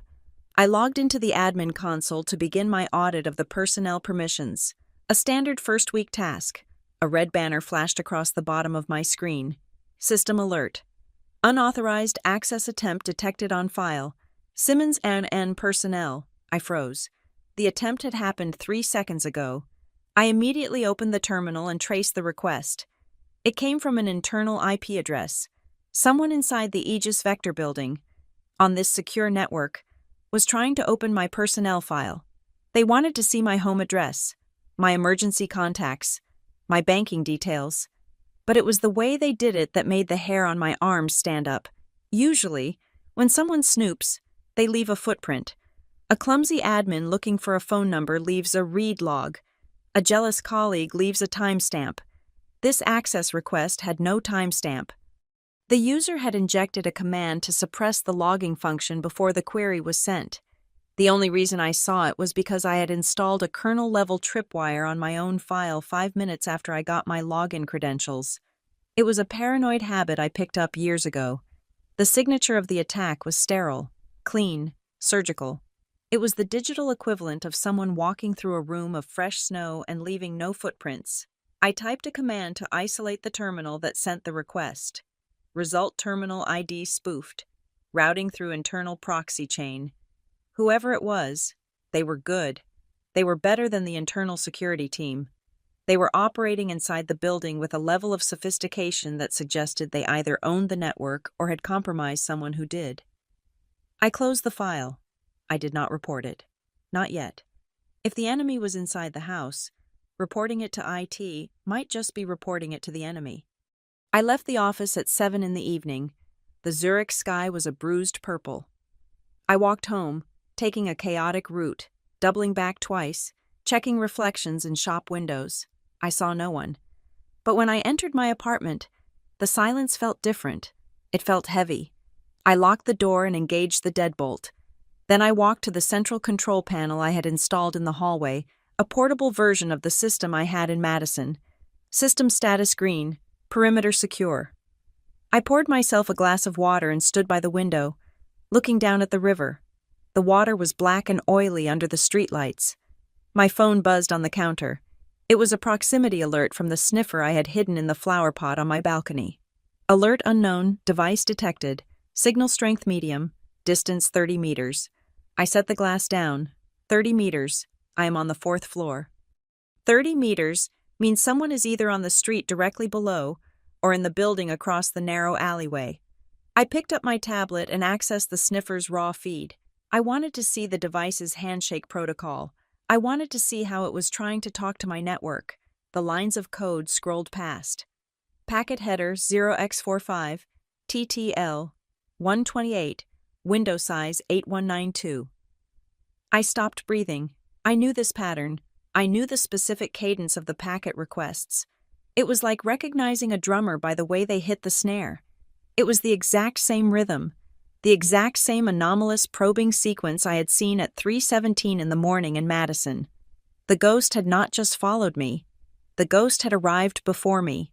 Or perhaps, the ghost was never in Madison to begin with. Perhaps the ghost was always here, in Zurich, reaching out across the ocean to find me. And now I had walked right into its waiting arms. I grabbed my laptop and initiated a secure VPN tunnel back to the Aegis Vector Incident Response Center. I needed to see if the building's external sensors were picking this up. I logged in. The dashboard was lit up like a Christmas tree. Incident 4E99. Active scans detected against high-value target Simmons, Natalie. The company knew. They were seeing it too. My phone rang. It was Nadine. Simmons, she said, her voice tight. Are you safe? I am in my apartment, I said. I see the scans. It is a targeted probe, Nadine said. Someone is hammering our external defenses, trying to tunnel into your specific subnet. They are not looking for company data. They are looking for your device. They are trying to bridge into your laptop. I know, I said. It is the same signature as the breach in my home in Wisconsin. There was a silence on the line. The same? Nadine asked. You are sure? 100%, I said. The packet headers are identical. The spoofing technique is identical. Then this is not a random hacker, Nadine said grimly. This is a persistent threat actor. Natalie, listen to me. I am sending a security detail to your building. 2 agents. They will be downstairs in 10 minutes. Do not open the door for anyone until they call you. No, I said. Excuse me. No security detail, I said. If you send guards, the signal will vanish. This person operates on stealth. If they see muscle, they will go dark. And I do not want them to go dark. I want them to think they are invisible. You are a civilian employee, Nadine argued. You are not a field agent. You do not dictate engagement protocols. I am the target, I said. And I am the only one who knows this actor's behavior. Nadine, whoever this is. They have been inside my life for months. They used my sister. They used my husband. They destroyed my marriage just to get a clean line of sight on my data. If we scare them off now, we lose the trail. Nadine paused, I could hear her tapping a pen against her desk. She was calculating the risk. She was a director, after all. She understood the value of bait. "Fine," she said finally. "No uniforms, but I'm putting a surveillance team on the roof across from you. Passive observation only, but Natalie, from now on, you do not handle this alone. We handle it as a firm." "Understood," I said. I hung up the phone. I walked back to the window. I looked at the building across the alley. The windows were dark, reflecting the city lights. Somewhere in that darkness, a machine was humming, reaching out with invisible fingers, trying to pick the lock of my digital soul. Nadine was wrong. The firm could not handle this. The person on the other end of that signal did not care about Aegis Vector. They did not care about corporate espionage in the traditional sense. They had made it personal. They had invaded my kitchen. They had weaponized my family. They had turned my sister into a spy and my husband into a fool. This wasn't a job for a department. This was a duel. I sat down on the cold leather sofa and opened my laptop. I did not block the incoming probe. Instead, I opened a port, a single, tiny, seemingly vulnerable port on my guest network. I typed a message into the banner text of that port, a message that only someone scanning deep enough would see. "Hello, I see you too." I hit enter. The scan stopped instantly. The signal strength on the sniffer dropped to 0. They had seen it. I smiled in the dark. It was the first time I had smiled since arriving in Zurich. It was not a happy smile. It was the smile of a predator who has finally caught the scent of another predator. "Welcome to Zurich," I whispered to the empty room. "Let's see who breaks first." I closed the laptop. I did not sleep that night. I sat in the dark, listening to the city breathe, waiting for the next move in a game that had just graduated from checkers to chess, and I had no intention of losing my queen. The message arrived at 2:14 in the morning, bypassing the corporate firewall and landing directly on my personal encrypted server. It did not trigger an alarm. It did not come with a threat level assessment. It simply appeared in the center of my black monitor. A single line of green text against the void. "Do not pretend this is just adultery." Below the text was a string of alphanumeric characters. To the untrained eye, it looked like a standard hash key or a corrupted file segment, but I stared at it, and the pattern jumped out at me like a familiar face in a crowded room. It was a Polybius square shift, but modified with a prime number sequence we used to use in the early days of private contracting, back before cybersecurity became a boardroom buzzword. I knew only 3 people who still used that specific cipher. One was dead. One was in a federal supermax prison in Colorado. The third was Kieran Vale. I felt a chill that had nothing to do with the Swiss air conditioning. Kieran Vale was a ghost story in our industry. He was the kind of operator who did not exist on payrolls. He fixed problems that legally did not exist. If Kieran was contacting me, the situation had just graduated from corporate espionage to something much darker. I pulled up a terminal and typed the decryption key manually. The sequence was the date of a job we had both worked on in Budapest 10 years ago, a job that never officially happened. The string unspooled into coordinates and a time. The Limatquai. Under the Rathaus Bridge. 300 hours. Come alone. I know you are watching The Watchers. I closed the laptop. It was 2:45. I dressed in black jeans, a turtleneck, a heavy wool coat. I left my phone in the apartment. If Kieran said come alone, he meant digitally alone as well. I took a burner phone I had purchased at a kiosk at the airport, checked the battery, and slipped it into my pocket. Zurich at 3 in the morning is a necropolis of money. The streets were empty, slick with a fine mist of rain. The old buildings loomed like silent sentinels, their windows dark. I walked fast, keeping to the shadows, my boots making no sound on the wet cobblestones. I checked my reflections in the shop windows, looking for the tale I knew was out there, but tonight, the streets seemed empty. Perhaps Kieran had taken care of them, or perhaps he was the one they were afraid to follow. I reached the bridge. The river below was a churning mass of black water, swollen from the recent rains. The stone archway provided a cavern of darkness, shielded from the streetlights above.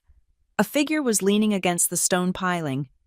He was wearing a generic gray coat, the kind you see on 1,000 businessmen on the tram.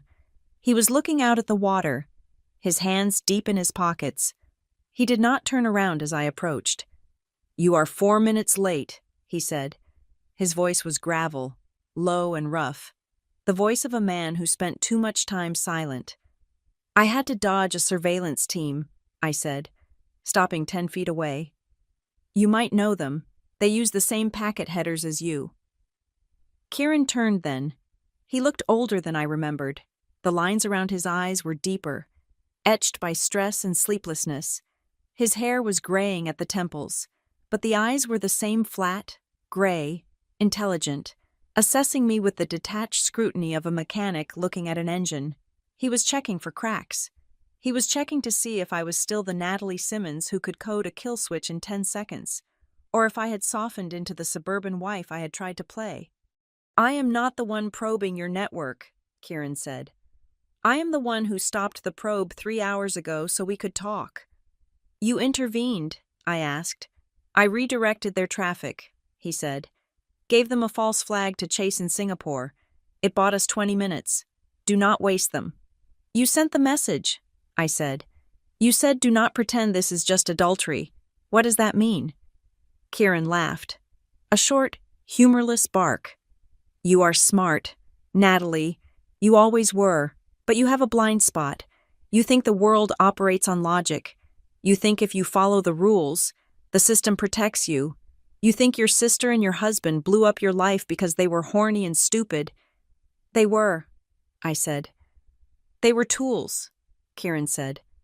"Blunt instruments. Tell me, did you ever wonder why Blair showed up 3 months ago? Did you wonder why she was suddenly so interested in your schedule?" "She needed a place to stay," I said, but the doubt was already there, a cold worm in my gut. "She needed money," Kieran corrected. "Blair had a gambling debt, $50,000, online poker. She was underwater and drowning. And then, a nice man approached her. He told her he could make the debt go away. All she had to do was stay with her successful sister for a while, maybe borrow a key, maybe leave a window unlocked, maybe keep the husband distracted so he stopped paying attention to the network logs." I felt the air leave my lungs. "You are saying she was recruited?" "I am saying she was compromised," Kieran said. "They found her pressure point vanity and greed, and they pressed it until she popped. They turned your sister into a human keylogger, and Miles was just collateral damage. They needed him to neutralize you emotionally. A distracted architect is a sloppy architect." "Who?" I asked. The word came out like a hiss. "Who is they?" Kieran stepped closer. He looked up at the stone arch of the bridge, checking for microphones, before locking eyes with me. "You are asking the wrong question," he said. "You should be asking where." He pointed a finger at the skyline, towards the glass spire of the Aegis Vector building visible in the distance. "The threat isn't coming from outside, Natalie. It is coming from the office you just walked into." My mind reeled. "Aegis Vector, they just hired me." "Exactly," Kieran said. "And why do you think that is? Because they like your resume, because they want diversity and leadership." He shook his head. "They hired you because of Project Lattice." "Lattice is dead," I said. "It was a DARPA initiative. It was shuttered 5 years ago." "It was rebranded," Kieran said. "Aegis Vector bought the core code. They are not using it for defense anymore. They are building a predictive behavioral model, a system that doesn't just watch data. It predicts intent. It scrapes everything: emails, biometric data from smartwatches, banking history, voice patterns. It builds a profile of a person so complete it can predict they are going to commit a crime before they even buy the weapon, or predict they are going to whistleblow before they call a journalist." I stared at him. "That is illegal. In every jurisdiction on Earth." "It is only illegal if you get caught," Kieran said. "And right now, Lattice has a flaw. It leaves a trace, a specific, recurring digital footprint that shows up in the kernel logs. The same footprint you saw in your house. The same footprint you saw in your office.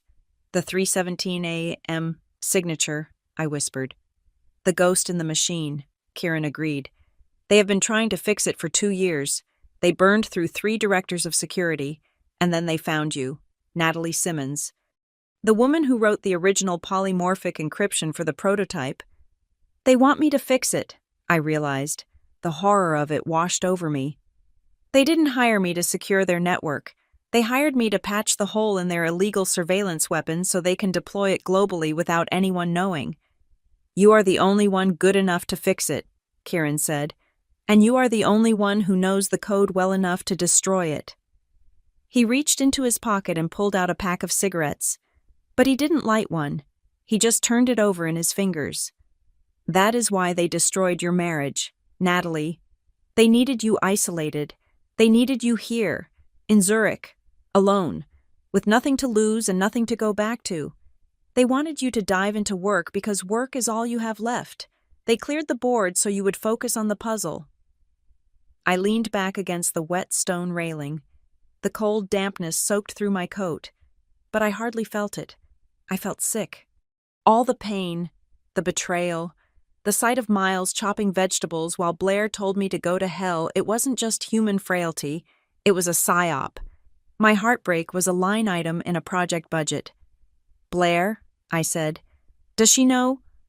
Blair thinks she was helping a corporate recruiter get background info on you for a job offer, Kieran said.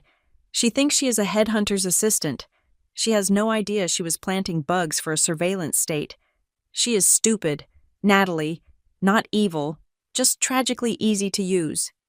And you? I asked. Where do you fit in? You are telling me all this. Why you are not a whistleblower. Kieran, you are a mercenary. I was the lead engineer on the team that recruited Blair, Kieran said. I stiffened. I looked at his hands, wondering if I needed to fight him. I set up the surveillance van outside your house, he continued, his voice devoid of apology. I wrote the script that bypassed your initial firewall. I did the job I was paid to do. Then why are you here? I demanded. Why tell me? Because they decided I was a loose end. Kieran said. He turned his head, pulling down the collar of his coat to reveal a fresh, angry scar running along his jawline. 2 days ago, my brakes failed. Standard company retirement package. I survived. I realized then that Lattice isn't just a project. It is a monster, and it is going to eat everyone involved. I want out, but I cannot get out alone. I need leverage. You want me to help you, I said. I want us to kill it, Kieran said. I know where the servers are physically located. You know the code. You know the vulnerability they want you to patch. Instead of patching it, I want you to widen it. I want you to turn that flaw into a self-destruct mechanism. And if I say no, I asked, if I go to the authorities? You have no proof, Kieran said. The authorities are the clients. Natalie, who do you think buys a system like Lattice? You go to the police, you disappear. You refuse to do the work, you disappear. The only way out is through. He extended his hand. It was a gloved hand, steady and firm. I am not asking you to trust me, Kieran said. I am asking you to trust your own anger. They took your life apart, piece by piece, just to see if you would work harder. Are you going to let them win? I looked at his hand. Then I looked at the dark water rushing below us. I thought about Miles. I thought about the stability he preached while he was being played like a fiddle. I thought about Blair, thinking she was the main character in a romance when she was just a prop in a spy thriller. And I thought about the arrogance of Aegis Vector. They thought they could buy me. They thought they could break me down to my component parts and rebuild me as a tool. I felt a cold, sharp clarity settle over me. It was the feeling of locking a target. One condition, I said. Kieran raised an eyebrow. Name it. Blair, I said. She is an idiot. She is cruel, but she is my sister. If we do this, if we burn this down, she walks away. No prison, no accidents. She gets a clean slate. Kieran nodded once. Done. She is small fish anyway. Nobody cares about the pawn when the king is falling. I reached out and took his hand. His grip was hard, calloused. Okay, I said. Let's open the gates of hell. Good, Kieran said. He released my hand and stepped back into the shadows. Go to work tomorrow. Act like the perfect employee. Accept the assignment to patch the lattice code and check your encrypted drive at 600 hours. I will upload the schematics of the server room. Kieran, I said, as he began to turn away. He stopped. You said Blair was a consequence, I said. What about Miles? Kieran looked back at me, his face half obscured by the darkness. Miles was never even a player. Natalie, he said. He was just the furniture they rearranged to make you uncomfortable. Forget him. He is already paying for his sins by being ordinary. He vanished into the night, leaving me alone on the bridge. I stood there for a moment, listening to the river. I felt different. The victim was gone. The heartbroken wife was gone.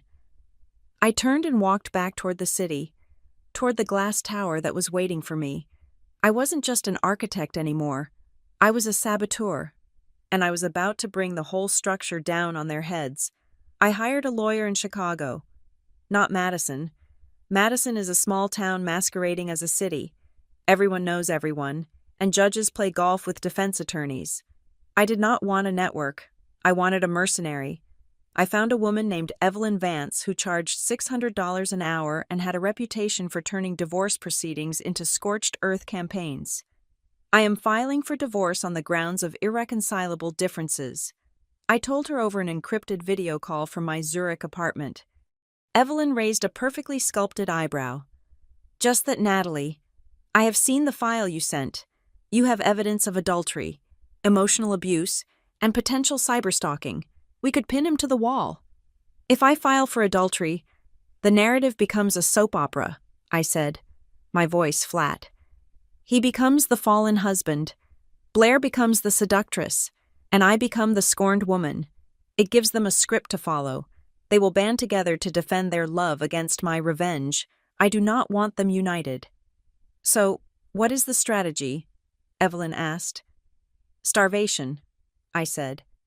I want an emergency injunction freezing all marital assets pending an audit. I want a restraining order based on his unauthorized attempts to access my digital property, and I want silence. I will not issue a public statement. I will not tell my parents. I will not tell mutual friends. You want to let them spin in the wind, Evelyn said, a slow smile spreading across her face. When people are guilty and broke, I said, and they have no common enemy to fight, they start fighting each other. Let Miles and Blair cannibalize themselves. I hung up and turned my attention to the real war. My life had become a series of partitioned drives. Partition A was the destruction of my marriage.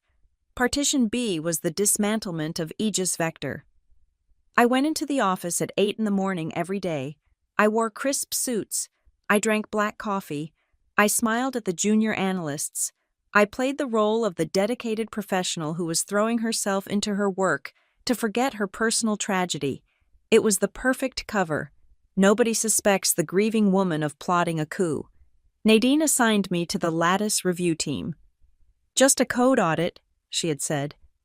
We need to make sure the legacy architecture is stable before we integrate the new predictive modules. It was a lie. Of course, they did not want an audit. They wanted me to find the ghost, the recurring signature that Kieran had told me about, and erase it so they could spy on the world without getting caught. I sat in the secure server room, surrounded by the hum of cooling fans, and I began to write code. To the observers monitoring my keystrokes, and I knew they were monitoring me, it looked like I was building a patch. I was optimizing the kernel, smoothing out the handshake protocols, and deleting the redundant logs that were causing the glitch. But under the surface, I was building a trap. I created a honey token in cybersecurity. A honey token is a piece of data that looks valuable but is actually a beacon. It is a digital die pack. I took a file labeled Lattice Source v4 Final, and I injected a polymorphic script into the metadata. If anyone opened this file, if anyone tried to copy it to an external drive, or if anyone tried to compile the code within it, the script would execute. It would not lock the computer. It would not display a skull and crossbones. It would simply send a silent, high-frequency ping to a server I controlled in Iceland.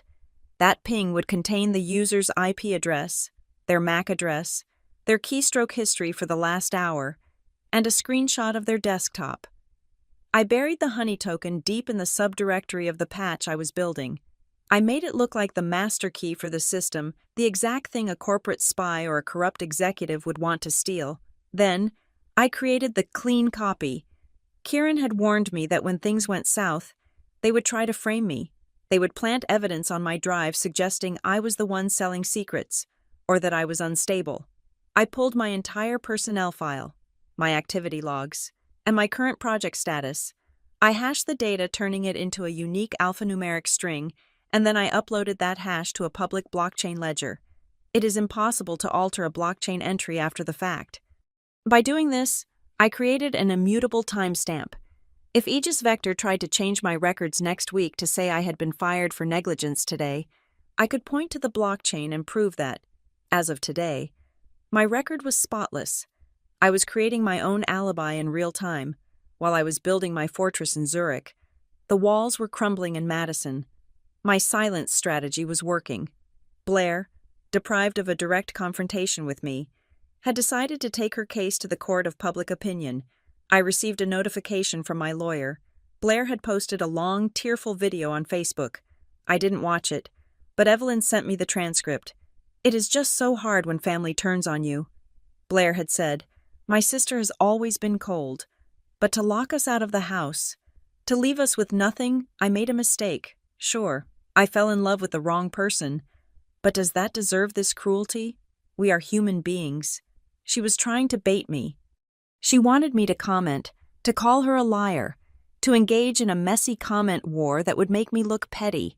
I did not reply. Instead, I had Evelyn send a formal legal letter to Blair. It was not a lawsuit. It was a notice of intent to litigate for defamation. It cited her specific phrases. It listed the damages I would seek, financial damages that she definitely could not pay.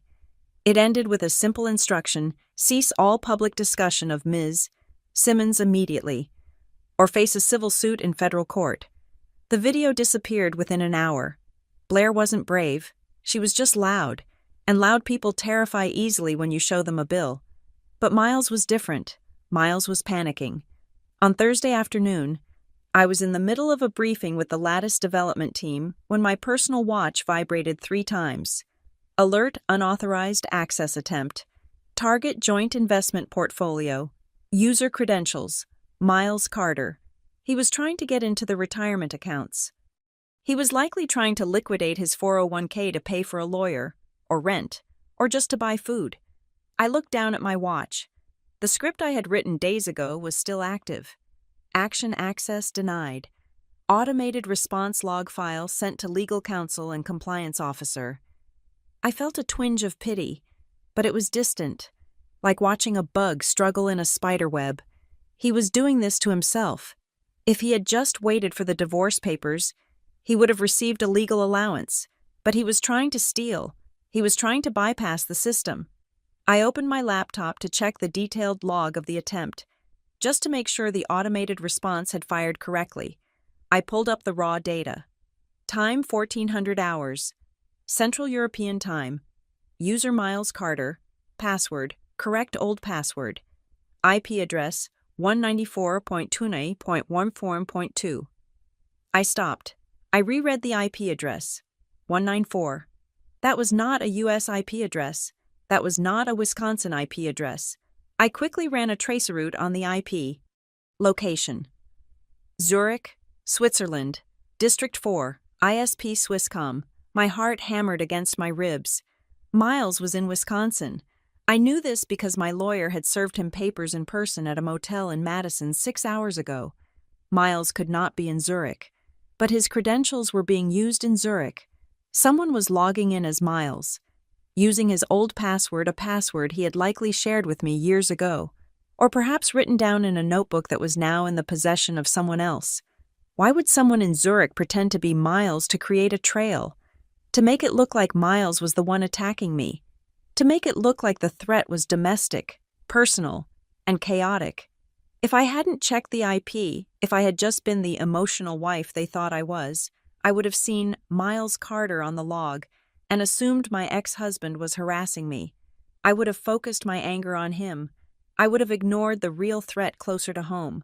This was the insider. The person Kieran warned me about. The person operating from within Aegis Vector. They were using Miles as a puppet. They were using his identity as a mask to probe my defenses, thinking I would never look past the name of the man who broke my heart. I looked up across the briefing room. Nadine was sitting at the head of the table. She was looking at a projection of the Lattice timeline. "We need the patch ready for the global audit on Monday," Nadine was saying. "The auditors will be running a full stress test. If the system shows any anomalies, any unapproved data collection, we lose our certification. Natalie, can you guarantee the patch will be deployed by Sunday night?" I looked at Nadine. I looked at the other senior engineers. One of them, or maybe Nadine herself, was the one using Miles's name. One of them was the one who had recruited Blair. One of them was the monster. And they wanted me to deploy the patch. They wanted me to cover up the tracks so they could pass the audit and turn Lattice on for good. "Yes," I said. My voice was calm. "I can guarantee deployment." "Excellent," Nadine said. "Do not let us down." I looked back at my screen. I wasn't going to fix the system. I wasn't going to block the access. I made a decision right then. I was going to let them think they had won. I would deploy the patch, but it wouldn't be the patch they thought it was. I was going to deploy the version with the watermark. I was going to deploy the version that broadcasted its own existence to every regulatory agency in Europe the moment it was activated, and I was going to time it perfectly. The global audit was Monday morning. That meant the auditors independent. Third-party investigators with the power to shut the company down would be plugged into the mainframe at 9 in the morning. If I deployed my special patch on Sunday night when the auditors turned the key on Monday morning, they wouldn't just find a clean system. They would find a system that screamed, "I am illegal," in neon digital letters. And because the insider was trying to frame Miles, they wouldn't be looking at my code closely enough. They would be too busy watching the distraction they had created. I closed my laptop.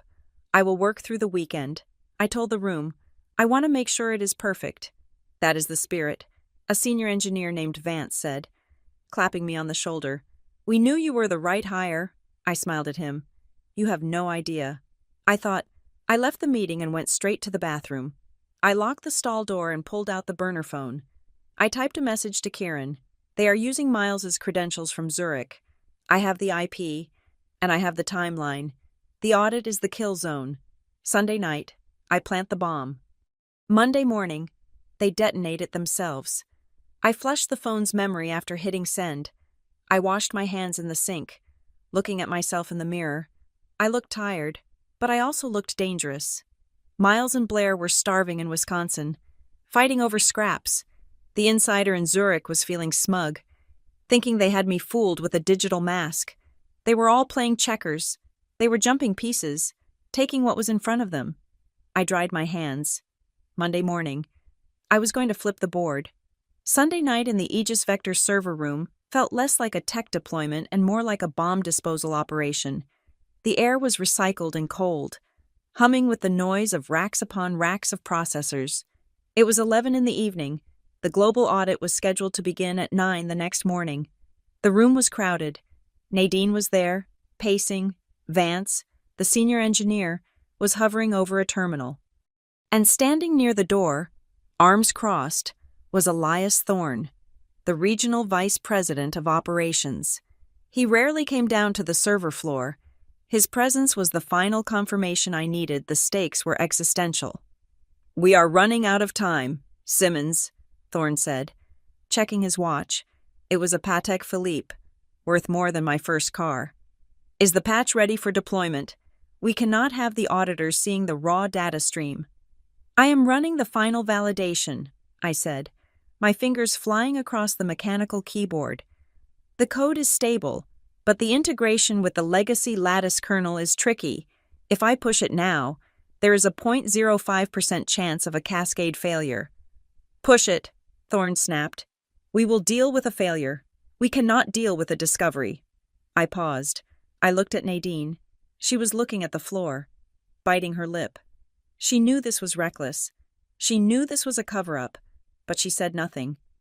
"Are you sure?" I asked. looking directly at Thorn.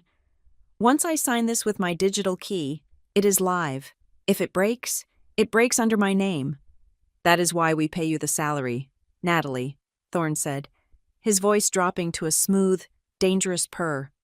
To take responsibility, deploy the patch. I hesitated. Just for a second, the perfect amount of theatrical reluctance. I wanted them to believe I was being coerced, that I was the reluctant soldier following orders. Understood, I said. I typed the command, sudo deploy patch v4 final. I entered my biometric key. I hit enter. The progress bar on the main screen began to fill, green, 20%, 40%. What Thorn did not know, what none of them knew, was that patch v4 final was not the file I had shown them in the briefing. It was the honey token. It was the version with the watermark I had coded with Kieran's help. As the bar hit 100%, the room exhaled. Done, Vance said, wiping sweat from his forehead. The system is masked. The auditors will see clean data. Thorn smiled. It was a shark's smile. Good work, everyone. Go home. Get some sleep. Tomorrow is a big day. I packed my bag. I felt a vibration in my pocket. My personal phone, the secure one. As I walked out of the building and into the cool Swiss night, I checked the screen. Alert watermark activated. Source internal server node 4. Proxy chain revealed. The moment the patch went live, it had phoned home to my secure vault, but it did not just say I am here. It sent the tracer route of the command that had authorized its distribution. The authorization did not come from my terminal. It had been mirrored. The command I typed had been intercepted and rebroadcasted by a shadow admin account to ensure that even if I tried to stop it, the patch would go through. And that shadow admin account was tied to a physical MAC address. I opened the details. Device iPad Pro 12.9. User E. Thorn admin, Elias Thorn. The vice president. The man with the Patek Philippe. He wasn't just the boss. He was the handler. He was the one who had been pulling the strings on the Lattice project, ensuring the illegal surveillance data kept flowing to whoever was buying it. I had him, but the night wasn't over. The chaos I had orchestrated in America was reaching its crescendo at the exact same moment. My phone buzzed again. This time, it was a notification from my lawyer in Chicago. Update Miles Carter, disciplinary hearing conclusion. I opened the attachment. It was a summary of the proceedings from Miles's former employer. It was a massacre. The log file I had triggered, the one containing the photos from the retreat, and the unauthorized data transfer had been presented as Exhibit A. Miles had tried to deny it. He had claimed his account was hacked. He had claimed I was framing him, but then they pulled the server logs from the retreat center's Wi-Fi. The MAC address of the device that uploaded the confidential files matched his phone. The timestamp matched the metadata of the selfie he took with Blair. Outcome termination for cause. Referral to federal authorities for violation of NDA and data security protocols. Miles wasn't just unemployed, he was unhireable. And Blair, my lawyer, had attached a second file, a forwarded email from the general counsel of the PR firm where Blair worked. Subject: cease and desist. Intellectual property theft. Body Ms. Vance. Please be advised that Ms. Whitman is no longer with our firm effective immediately. Upon review of the evidence provided regarding the plagiarism of Ms. Simmons's work, we have terminated her contract. We are also cooperating with an internal investigation regarding her use of client funds for personal travel. The dominoes were falling exactly as I had lined them up, but then came the counter-move.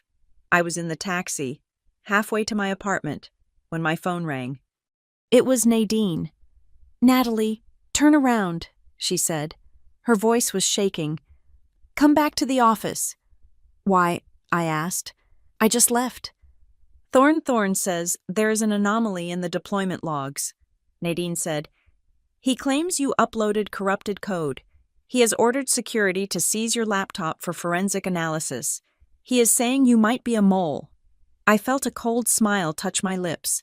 Of course, Thorn had seen the watermark ping. He realized, too late, that the patch was a trap. Now he needed to destroy the evidence, which meant destroying my laptop and discrediting me before the auditors arrived. If he could paint me as a saboteur, he could explain away the glitch in the system as my doing. I am not coming back. Nadine, I said calmly. You have to, she hissed. If you run, you look guilty. They will call the police. They will say you stole corporate data. Let them call, I said. Nadine, listen to me very carefully. The laptop I am holding, it is clean. I wiped the local drive 10 minutes before the deployment. But the logs of what I actually uploaded, I cut in, along with the mirror logs showing Thorne's shadow authorization, were automatically copied to the legal department's external server at the moment of deployment, and a second copy was sent to the Swiss Data Protection Commissioner's intake portal. There was a silence on the line, a long, heavy silence. You, Nadine whispered. You sent it to the commissioner. I did, I said. So if Thorne wants to seize my laptop to erase evidence, he is about 2 hours too late.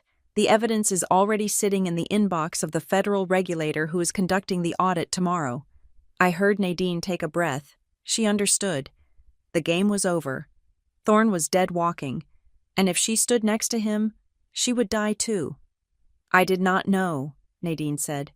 Natalie, I swear, I thought it was just a patch. Then you have nothing to worry about when the auditors interview you tomorrow, I said. Good night, Nadine. I hung up. The taxi pulled up to my building. I paid the driver and stepped out. The street was quiet. I walked to the entrance, my keycard in hand. My phone rang again. I looked at the screen. Blair. I stared at the name. I hadn't spoken to her since the day I left the house. I had ignored her texts, her pleas, her fake apologies. I debated letting it go to voicemail, but some instinct told me to answer. I swiped right. What? I said. Natalie. Blair's voice was unrecognizable. It wasn't the arrogant girl who told me to go to hell. It wasn't the defensive victim on Facebook. It was the voice of a child standing in the dark. She was hyperventilating. Natalie, please, you have to help me, she sobbed. They are here. Who is here? I asked, stopping at the door. The police, she choked out. And someone else sent me a message. The video from the cabin, they posted it. It is everywhere. Dad saw it. Everyone saw it. I told you, I said coldly. I told you to stop. I know, she screamed. A raw, jagged sound. I know I messed up. But Natalie, the person who sent it, they sent a text with it. They said, contract terminated. What does that mean? What contract? I didn't sign a contract. I closed my eyes. Contract terminated. Thorne knew the ship was sinking.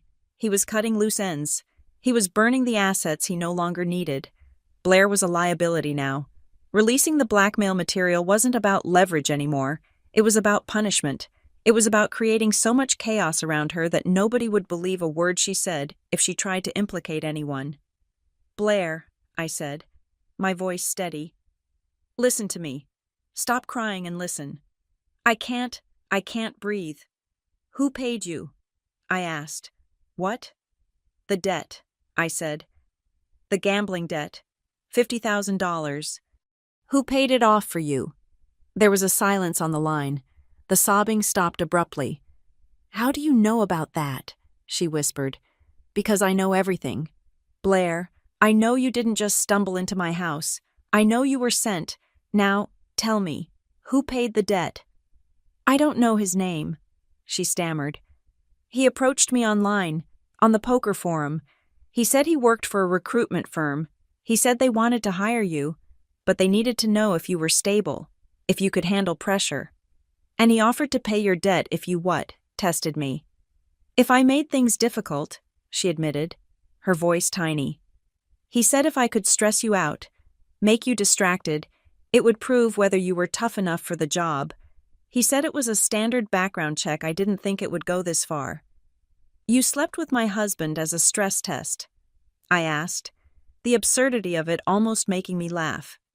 Miles was easy, she said. He was just there. And I was angry at you for being perfect, for having everything.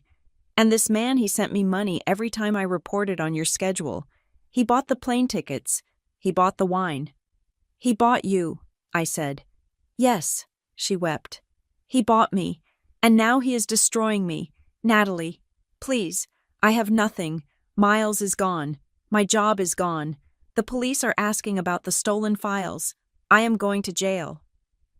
I stood there in the cold Zurich night. I could hang up. I could let her drown. She deserved it. She had sold her sister for 50 grand and an ego boost. But she was also the final piece of evidence. Her testimony, the fact that she was paid by an operative to sabotage me, connected the domestic destruction to the corporate conspiracy. It proved intent. Blair, I said, shut up. Do not say a word to the police yet. What? I am going to send a number to your phone, I said. It is my lawyer, Evelyn. You call her. You tell her exactly what you told me. You give her the screenshots of the payments, the messages from the recruiter, everything. Why would you help me? She asked, her voice breaking. I am not helping you, I said. I am using you. You are going to turn state's witness. You are going to testify that you were part of a corporate espionage operation targeting me. But I will still go to jail, she whimpered. Probably, I said. But if you help me take down the people who actually ruined us, maybe you won't go to hell. You will just go to prison. I hung up. I looked up at the sky. The patch was deployed. The regulators had the logs. Thorne was exposed. Miles was destroyed. And Blair had just flipped. I turned and keyed into my building. The trap had snapped shut. Tomorrow morning. I wasn't just going to be an auditor. I was going to be the executioner. The conference room on the top floor of Aegis Vector Global was soundproof, which was fortunate, because the silence inside was loud enough to be deafening. The morning sun glared off the polished mahogany table, illuminating the dust motes that floated between two distinct factions. On one side sat the external auditors, 3 men and a woman from the Federal Data Protection and Information Commissioner's Office. They looked like statues carved from ice and judgment. On the other side sat the executive leadership of Aegis Vector Nadine, looking pale and nauseous, Elias Thorne, looking aggressively confident, and me. It was 9 a.m. The global audit had officially begun. Herr Weber, the lead auditor, placed a single folder on the table. We have reviewed the deployment logs from last night, he said. His accent was clipped, precise. We found an anomaly in the lattice kernel patch. Thorne leaned forward immediately. He did not look at me. He looked at the auditors with a practiced expression of concern. I was afraid of that, Thorne said smoothly. We had an internal security incident late last night. It appears that one of our new contractors, Ms. Simmons, uploaded a corrupted file. We believe she may have been compromised by a personal domestic situation that has spilled over into her professional conduct. We are already taking steps to isolate her access. He turned to me then, his eyes cold and predatory. Natalie, I think it is best if you hand over your badge and wait in the lobby while legal processes your termination. It was a good performance. If I had been the emotional wreck he thought I was, I might have cried. If I had been the naive employee he thought I was, I might have argued. Instead, I reached into my briefcase and pulled out a single, encrypted hard drive. I placed it on the table. I am afraid Mr. Thorne is mistaken, I said. My voice was steady, pitched low so everyone had to lean in to hear. The file I uploaded last night was not corrupted. It was a honey token. Thorne's eye twitched. Just a fraction of a millimeter. A what? Herr Weber asked. A trap, I explained. You see, for the past week, I have detected unauthorized administrative intrusion into my personnel files and the Lattice source code. Rather than blocking it, I allowed it to continue so I could trace the source. Last night, I uploaded a patch that contained a hidden watermarking script. This script does one thing when executed. It pings the physical location of the device that authorized the command. I plugged the drive into the room's projection system. This is the log from 2300 hours last night, I said. The screen lit up. A map of Zurich appeared. A bright red dot pulsed in the center of the city. The command to deploy the patch did not originate from my terminal, I said.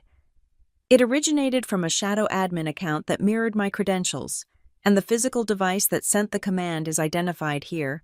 I clicked the file. Device ID iPad Pro, user Elias Thorne, location Aegis Vector Executive Suite, Node 4. The room went deadly quiet. "This is ridiculous," Thorne sputtered, standing up. "She forged this. She is a hacker. She is trying to frame me because I found out about her husband's data breach." "I did not hack anything," I said calmly. "These logs were captured by the system's own compliance demon, and just to be safe, I set the watermark to auto-forward a copy of these findings to the Commissioner's secure intake server at the exact moment of deployment. Herr Weber, you should have received an email at 11:02 last night." Herr Weber looked at his tablet. He tapped the screen twice. He looked up at Thorne. "We did receive it," Weber said. "We assumed it was an automated system error, but the cryptographic signatures match." "There is more," I said. I was not done. I wanted the earth salted. I pulled up the second log, the one showing the Miles Carter login attempts from Zurich. The person running this shadow operation tried to cover their tracks by using the stolen credentials of my ex-husband, I said. They logged in as Miles Carter to make the attacks look like domestic harassment, but they made a mistake. They routed the traffic through a proxy chain that ended right back here, in this building. I pointed to the screen. Proxy exit node, AVXX, VPN Thorne. Mr. Thorne used the data collected from my sister who was paid by an operative to spy on me to steal my husband's passwords, I said. He then used those passwords to terrorize me, hoping I would be too distracted to notice that he was reactivating the illegal surveillance modules in Project Lattice. I turned to Thorne. He was no longer red. He was gray. He looked at the auditors, then at Nadine, then at the door. "This is a lie," he whispered, but the fight had gone out of him. "It is a time-stamped, immutable fact," I corrected, "and it is all backed up on the blockchain." Herr Weber closed his folder. He looked at the two security guards standing by the door guards Thorne had summoned to escort me out. "Gentlemen," Weber said to the guards, "please escort Mr. Thorne to a holding room. We will need to contact the federal police. This is no longer just an audit. This is a criminal investigation into corporate espionage and illegal data harvesting." Thorne opened his mouth to scream, to threaten, to fire someone, but no words came out. He looked at me one last time as the guards took his arms. He looked at me with pure, unadulterated hatred. I didn't blink. I didn't smile. I just watched him disappear into the hallway. When the door closed, Nadine let out a breath that sounded like a sob. "Ms. Simmons," Herr Weber said, turning to me, "this evidence, it incriminates the entire regional branch. You understand that this company may not survive this." "The truth is efficient," I said, packing up my drive. "It clears out the rot. What happens to the company now is not my department. I believe my contract was to conduct a security audit. I have completed it." I stood up. "I will be sending my invoice."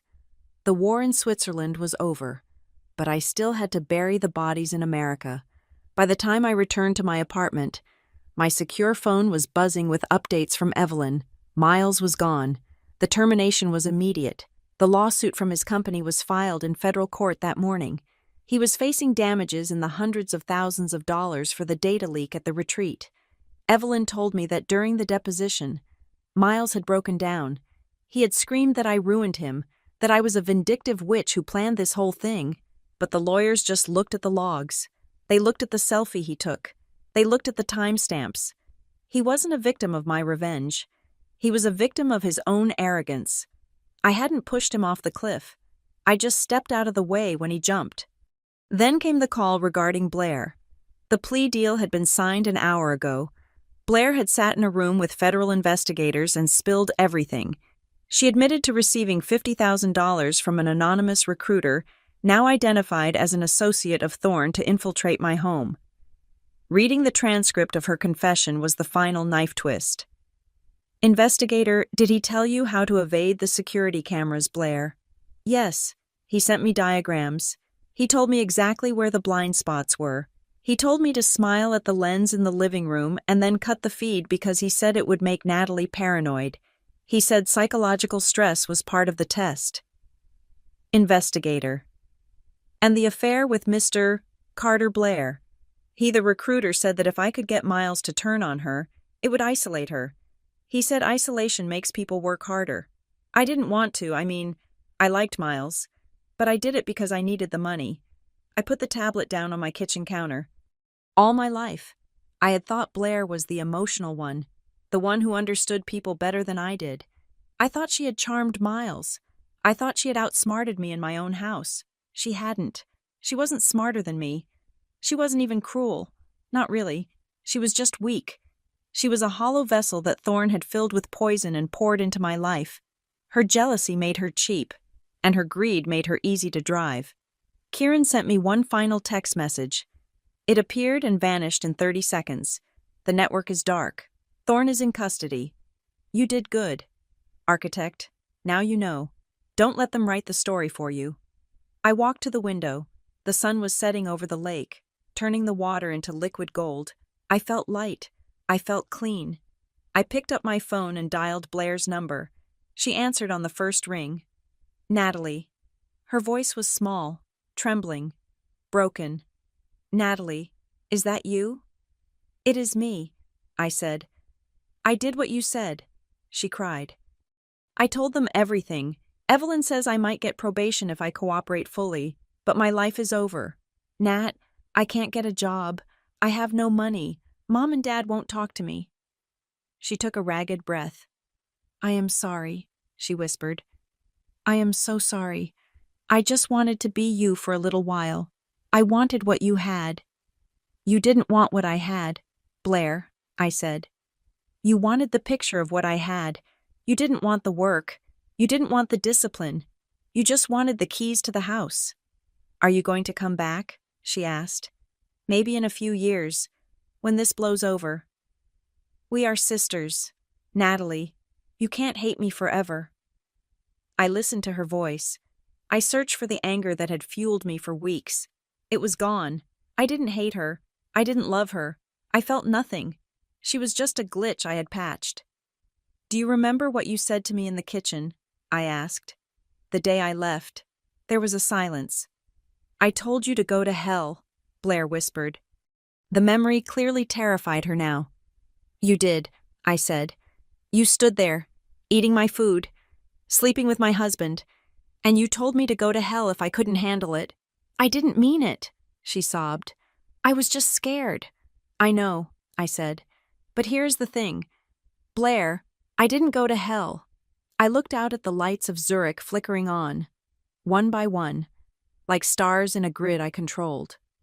I just changed flights, I said softly, and I took all the receipts with me. Natalie, wait. I ended the call. I did not block the number. I didn't need to. I removed the SIM card from the phone, snapped it in half, and dropped it into the trash can. I turned back to the room. My apartment was quiet.